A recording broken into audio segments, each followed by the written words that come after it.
Constructors' battle is concerned. As we've already mentioned, this weekend, as long as McLaren don't outscore Red Bull by 2 points, then Red Bull will have 2 championships to celebrate in 2 weekends. I'm sure Christian would enjoy that very much. And talking of celebrations, I've been chatting to the mechanics who've certainly enjoyed themselves. What did you do to celebrate that victory in the championship?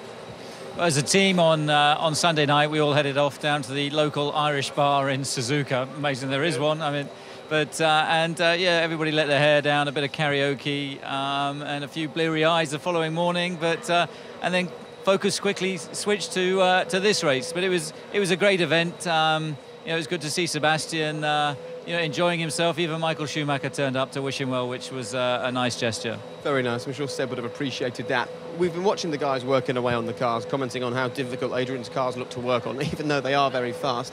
What have you had to say to them, if anything, to keep the motivation up, to remind them that it's not all over, you can't rest on your laurels?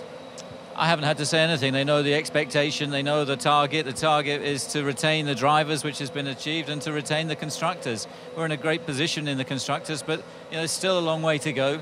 The McLarens are quick, as you can see, and we want to finish off the season in the manner that we've competed in it so far. So there's a real determination within the team to close out the constructors and the season in the best possible fashion. Christian, you've had limited running on dry tyres. There's only a 1 hour session this morning before going into qualifying. How much does that compromise the preparation? And do you think it's something that's the same for everyone? Or do you think that Red Bull or Ferrari or McLaren take more time or less time to find the balance on the tyres? Well, ultimately, it's the same for everyone, and we weighted our preparation this morning more towards the race. We did a long run on the tyre to get a good look at them, because Pirelli have come here with a very aggressive tyre choice. So that's going to be crucial tomorrow. Other teams, chose not to take that approach. So we'll see. I think tomorrow in the race that could be, stand us in good stead. And for those people who are already struggling because it's only 5:30 in the morning back in the UK, when you say an aggressive tyre choice, can you explain what Pirelli have done and what you expect that to do to the race on Sunday?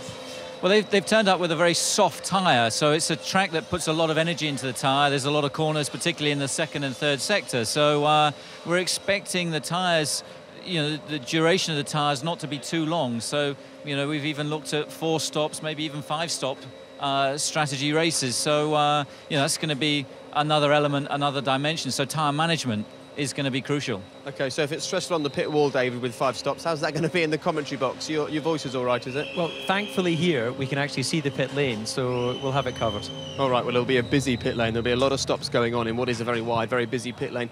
Good luck today. Thank you very much for joining us as you search a record 16 pole positions in one season. That would be very special for Red Bull. And so whilst the new kids on the block are flying at the moment, what about the next garage along, the team who are celebrating 700 Grand Prix this weekend at McLaren?